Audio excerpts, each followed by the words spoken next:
Good evening, America. It's an honor to speak to you tonight from the hallowed grounds of Fort McHenry, the site of the very battle that inspired the words of our national anthem. Those words have inspired this land of heroes in every generation since. It was on this site 206 years ago when our young republic heroically withstood a ferocious naval bombardment from the most powerful empire on earth.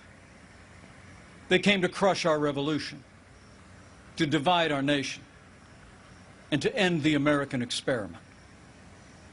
The heroes who held this fort took their stand for life, liberty, freedom, and the American flag. And those ideals have defined our nation. But they were hardly ever mentioned at last week's Democratic National Convention. Instead, Democrats spent 4 days attacking America. Joe Biden said that we were living through a season of darkness. But as President Trump said, where Joe Biden sees American darkness, we see American greatness.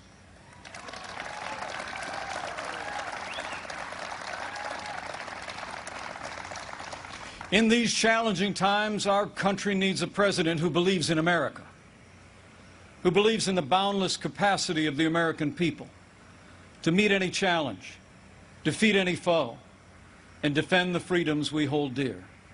America needs 4 more years of President Donald Trump in the White House.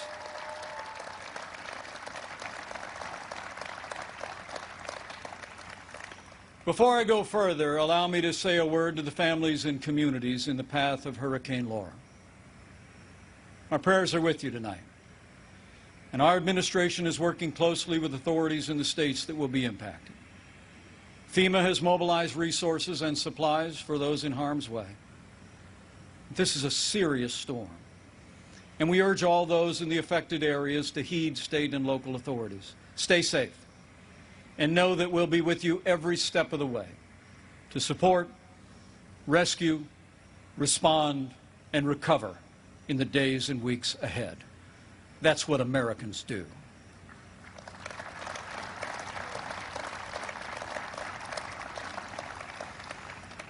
Four years ago, I answered the call to join this ticket because I knew that Donald Trump had the leadership and the vision to make America great again. And for the last 4 years, I've watched this president endure unrelenting attacks, but get up every day and fight to keep the promises that he made to the American people. So with gratitude for the confidence President Donald Trump has placed in me, the support of our Republican Party, and the grace of God, I humbly accept your nomination to run and serve as Vice President of the United States.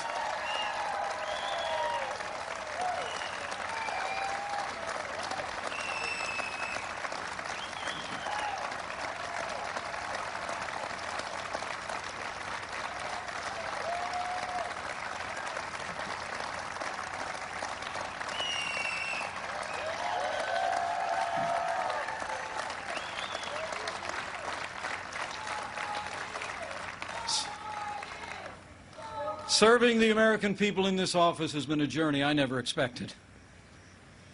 It's a journey that would not have been possible without the support of my family, beginning with my wonderful wife, Karen.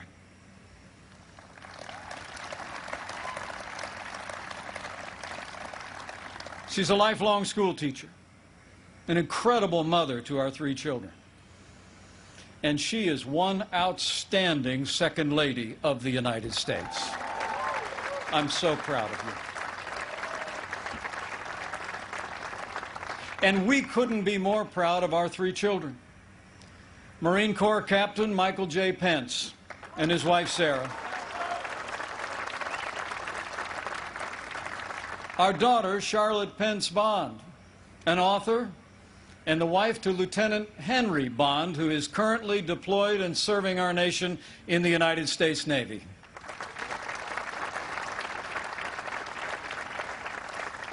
And our youngest, a recent law school grad, our daughter Audrey, and her fiancé, who, like so many other Americans, had to delay their wedding this summer. But we can't wait for Dan to be a part of our family.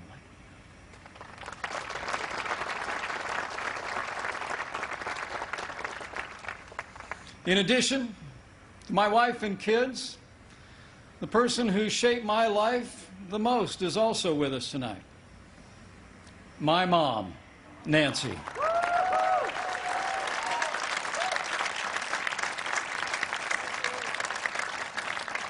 She is the daughter of an Irish immigrant, 87 years young. And Mom follows politics very closely. And the truth be told, sometimes I think I'm actually her second favorite candidate on the Trump-Pence ticket. Thank you, Mom. I love you. Over the past 4 years, I've had the privilege to work closely with our president. I've seen him when the cameras are off. Americans see President Trump in lots of different ways.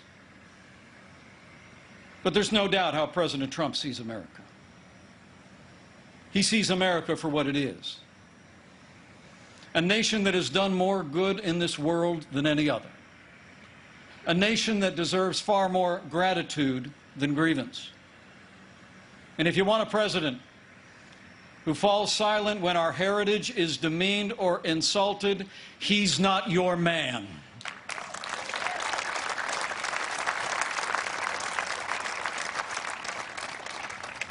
Now, we came by very different routes to this partnership. And some people think we're a little bit different. But you know, I've learned a few things watching him. Watching him deal with all that we've been through over the past 4 years. He does things in his own way, on his own terms. Not much gets past him. And when he has an opinion, he's liable to share it. He's certainly kept things interesting. But more importantly, President Donald Trump has kept his word to the American people.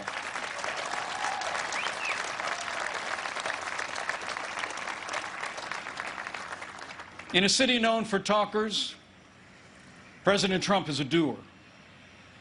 And few presidents have brought more independence, energy, or determination to that office. 4 years ago, we inherited a military hollowed out by devastating budget cuts, an economy struggling to break out of the slowest recovery since the Great Depression. ISIS controlled a land mass twice the size of Pennsylvania. And we witnessed a steady assault on our most cherished values, freedom of religion and the right to life. That's when President Donald Trump stepped in. And from day one, he kept his word. We rebuilt our military. This president signed the largest increase in our national defense since the days of Ronald Reagan and created the first new branch of our armed forces in 70 years, the United States Space Force.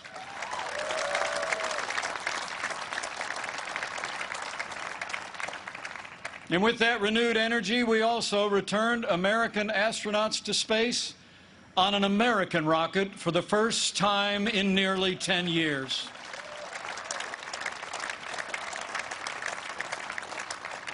And after years of scandal that robbed our veterans of the care that you earned in the uniform of the United States, President Trump kept his word again.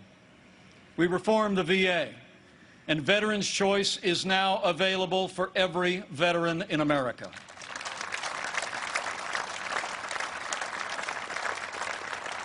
Our armed forces and our veterans fill this land of heroes. And many join us tonight in this historic fort. Tonight we have among us 4 recipients of the Medal of Honor.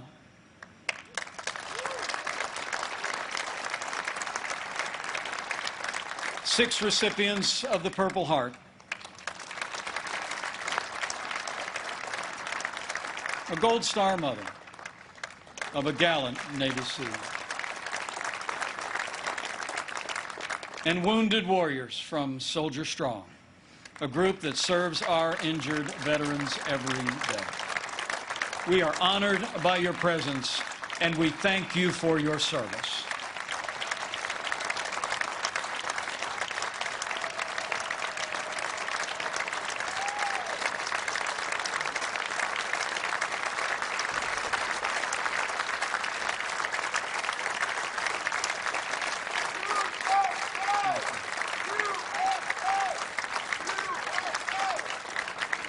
With heroes just like these, we defend this nation every day. And under this Commander-in-Chief, we've taken the fight to radical Islamic terrorists on our terms, on their soil. Last year, American armed forces took the last inch of ISIS territory, crushed their caliphate, and took down their leader without one American casualty. And I was there when President Trump gave the order to take out the world's most dangerous terrorist. Iran's top general will never harm another American because Qasem Soleimani is gone.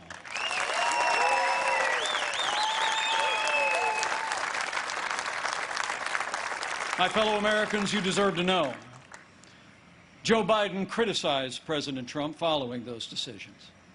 Decisions to rid the world of 2 terrorist leaders. But it's not surprising, because history records that Joe Biden even opposed the operation that took down Osama bin Laden. It's no wonder that the Secretary of Defense under the Obama-Biden administration once said that Joe Biden has been, and I quote, wrong on nearly every major foreign policy and national security issue over the past 4 decades. So we've stood up to our enemies, and we've moved the American embassy to Jerusalem, the capital of the State of Israel, setting the stage for the first Arab country to recognize Israel in 26 years. Closer to home, we appointed more than 200 conservative judges to our federal courts. We supported the right to life and all the God-given liberties enshrined in our Constitution, including the Second Amendment right to keep and bear arms. And when it came to the economy, President Trump kept his word and then some. We passed the largest tax cut and reform in American history. We rolled back more federal red tape than any administration ever had.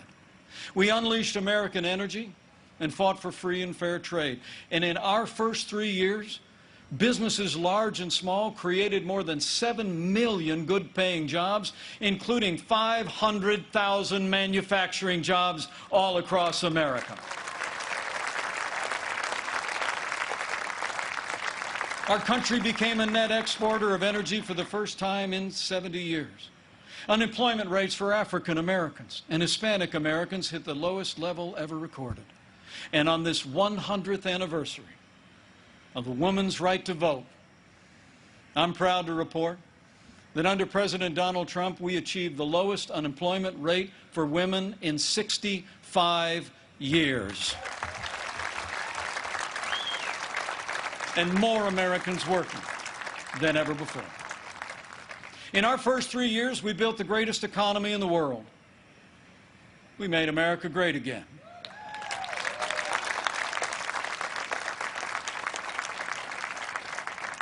And then the coronavirus struck from China. Before the first case of the coronavirus spread within the United States, the President took unprecedented action and suspended all travel from China, the second largest economy in the world. Now, that action saved untold American lives.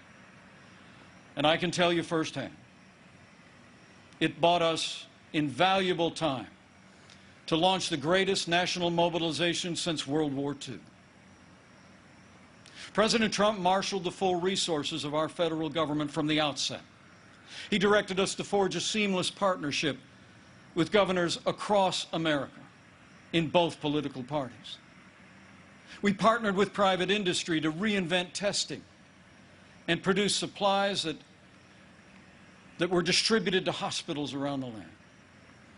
Today, we're conducting more than 800,000 tests a day, and we have coordinated the delivery of billions of pieces of personal protective equipment for our amazing doctors, nurses, and healthcare workers.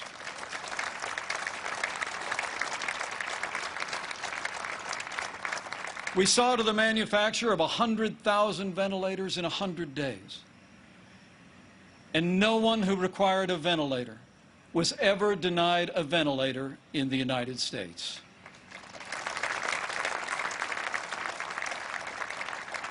We built hospitals, surged military medical personnel, and enacted an economic rescue package that saved 50 million American jobs.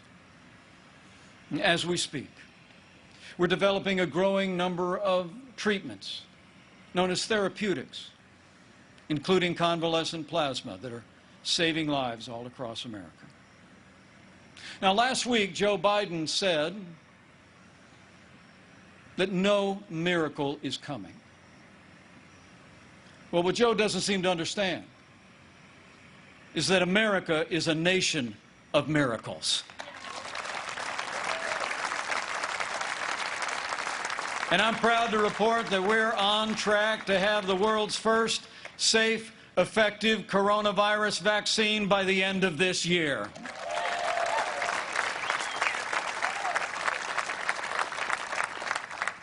After all the sacrifice in this year like no other, all the hardship, we're finding our way forward again.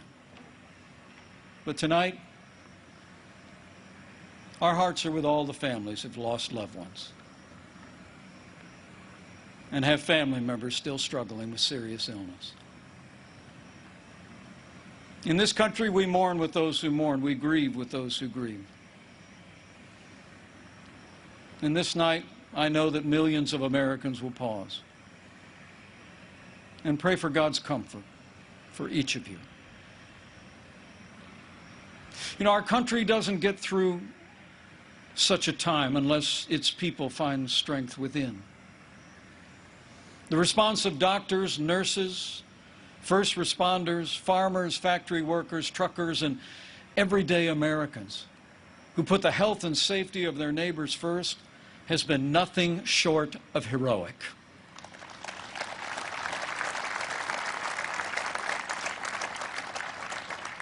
Veronica Sayez put on her scrubs every day in and day out, went to work in one of New York City's busiest hospitals.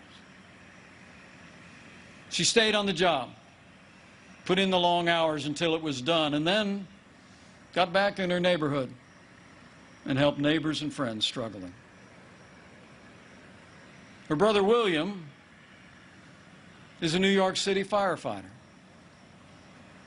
And they're both emblematic of heroes all across this country. They're with us tonight. And I say to them and to all of you, you have earned the admiration of the American people, and we will always be grateful for your service and care.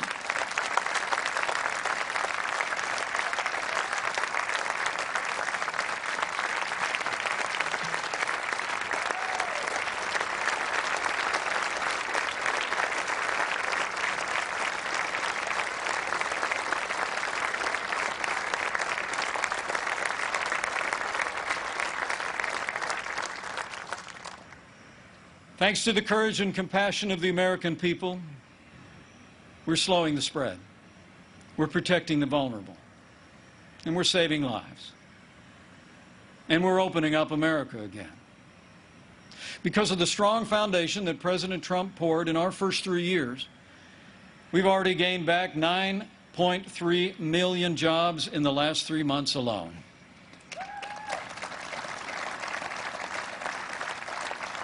And we're not just opening up America again. we're opening up America's schools.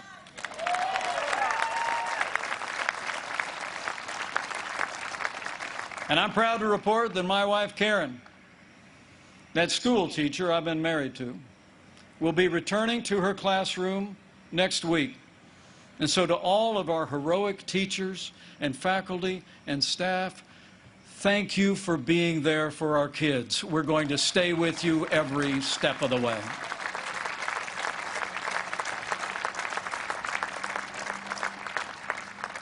In the days ahead, as we open up America again, I promise you, we'll continue to put the health of America first. And as we work to bring this economy back, we all have a role to play, and we all have a choice to make. On November 3rd, you need to ask yourself, who do you trust to rebuild this economy? A career politician who presided over the slowest economic recovery since the Great Depression? Or a proven leader who created the greatest economy in the world? The choice is clear. To bring America all the way back, we need 4 more years of President Donald Trump in the White House.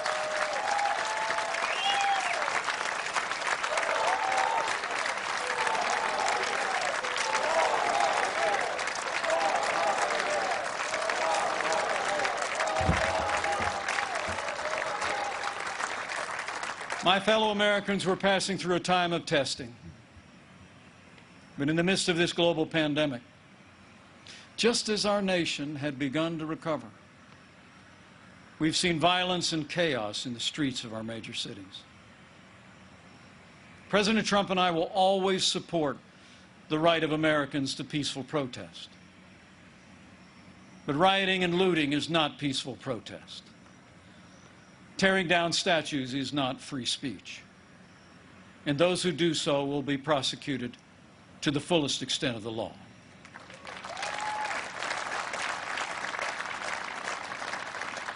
Last week, Joe Biden didn't say one word about the violence and chaos engulfing cities across this country. So let me be clear. The violence must stop, whether in Minneapolis, Portland, or Kenosha.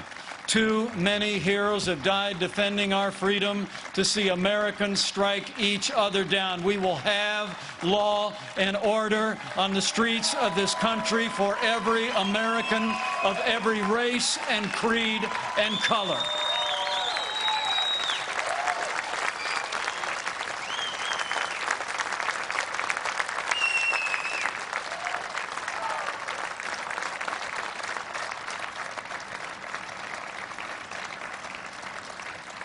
President Trump and I know that the men and women that put on the uniform of law enforcement are the best of us. Every day, when they walk out that door, they consider our lives more important than their own. People like Dave Patrick Underwood, an officer in the Department of Homeland Security's Federal Protective Service, who was shot and killed during the riots in Oakland, California. Dave's heroism is emblematic of the heroes that serve in blue every day. And we're privileged tonight to be joined by his sister, Angela. Angela, we say to you, we grieve with your family. And America will never forget or fail to honor Officer Dave Patrick Underwood.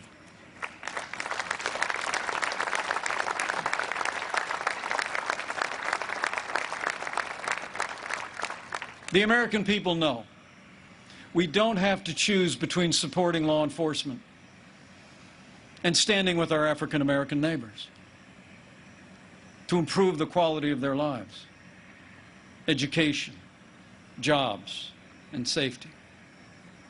And from the first days of this administration, we've done both.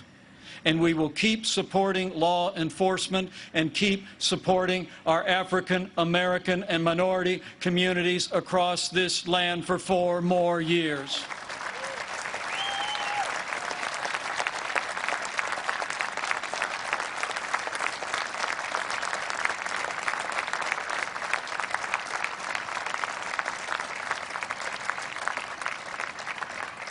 Now, Joe Biden says that America is systemically racist and that law enforcement in America has, and I quote, an implicit bias against minorities.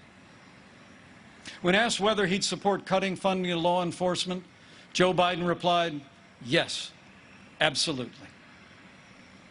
Joe Biden would double down on the very policies that are leading to violence in America's cities. The hard truth is, you won't be safe in Joe Biden's America. And under President Trump, we will always stand with those who stand on the thin blue line, and we're not going to defund the police, not now, not ever.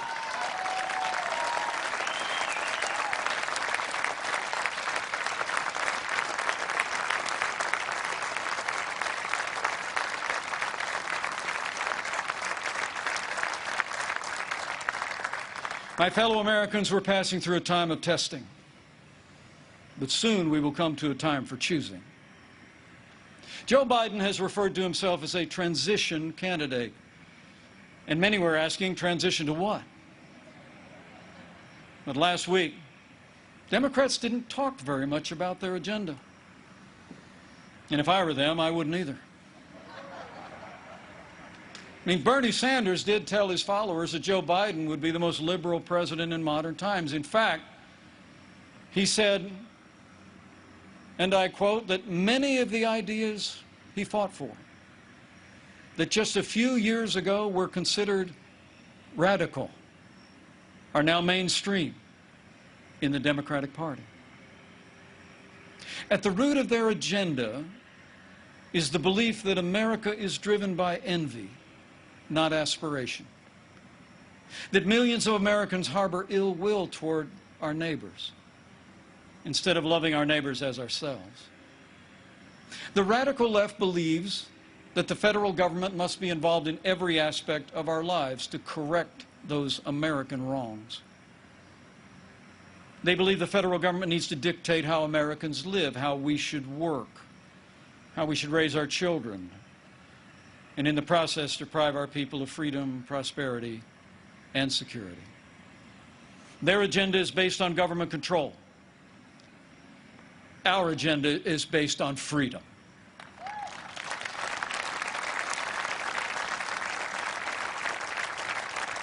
Where President Trump cut taxes, Joe Biden wants to raise taxes by nearly $4 trillion. Where this president achieved energy independence for the United States, Joe Biden would abolish fossil fuels, end fracking, and impose a regime of climate change regulations that would drastically increase the cost of living for working families. Where we fought for free and fair trade, and this president stood up to China and ended the era of economic surrender, Joe Biden has been a cheerleader for communist China. He wants to repeal all the tariffs that are leveling the playing field for American workers. And he actually criticized President Trump for suspending all travel to China at the outset of this pandemic. Joe Biden is for open borders, sanctuary cities, free lawyers and health care for illegal immigrants. And President Trump, he's secured our border and built nearly 300 miles of that border wall.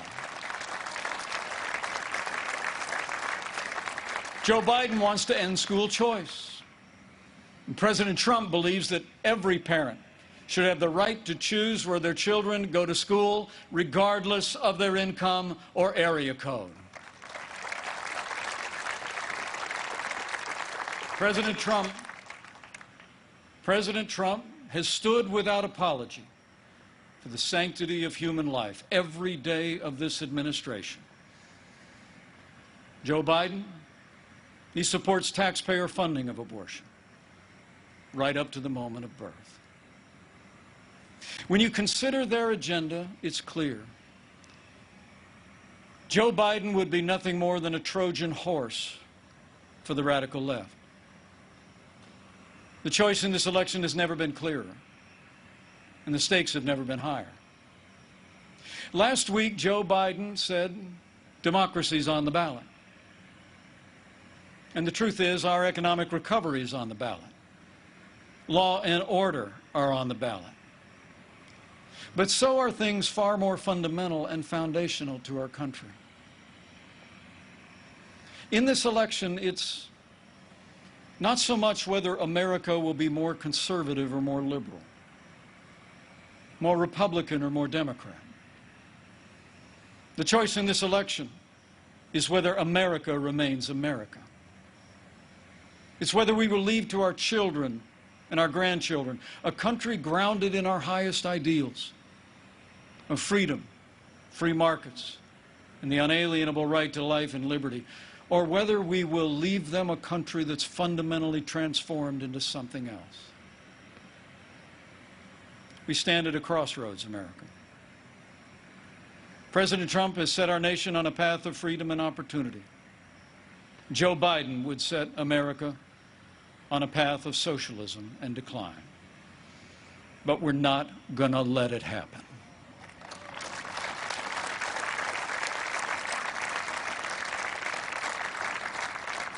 President Donald Trump believes in America and in the goodness of the American people, the boundless potential of every American to live out their dreams in freedom. And every day, President Trump has been fighting to protect the promise of America. Every day, our president has been fighting to expand the reach of the American dream. And every day, President Donald Trump has been fighting for you. And now it's our turn to fight for him.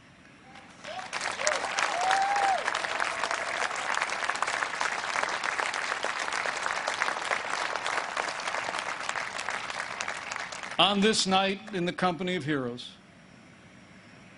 I'm deeply grateful. Deeply grateful for the privilege of serving as Vice President of this great nation and to have the opportunity to serve again. I pray to be worthy of it, and I will give that duty all that's in me. In the year 2020, the American people have had more than our share of challenges. But thankfully, we have a president with the toughness, energy, and resolve to see us through. Now, those traits actually run in our national character. As the invading force learned on approach to this fort in September of 1814, against fierce and sustained bombardment, our young country was defended by heroes, not so different from those who are with us tonight. The enemy was counting on them to quit, but they never did. Fort McHenry held, and when morning came, our flag was still here.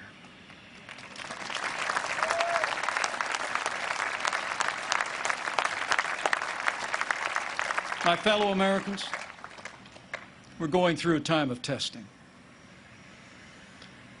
But if you look through the fog of these challenging times, you will see our flag is still there today.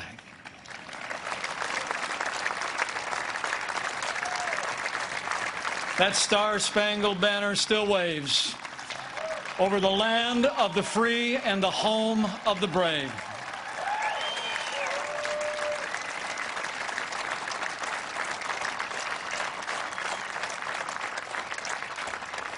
From these hallowed grounds, American patriots in generations gone by did their part to defend freedom. Now it's our turn. So let's run the race marked out for us. Let's fix our eyes on Old Glory and all she represents. Let's fix our eyes on this land of heroes and let their courage inspire. And let's fix our eyes on the author and perfecter of our faith and our freedom. And never forget that where the Spirit of the Lord is, there is freedom. that means freedom always wins.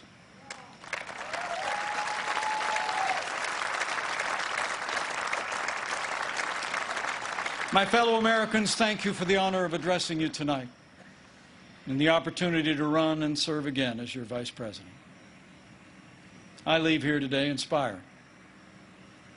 And I leave here today more convinced than ever that we will do in our time as Americans have done throughout our long and storied past. We will defend our freedom and our way of life. We will re-elect our president and principled Republican leaders across the land. And with President Donald Trump in the White House for 4 more years, and with God's help, we will make America great again. Again. Thank you. God bless you. And God bless the United States of America.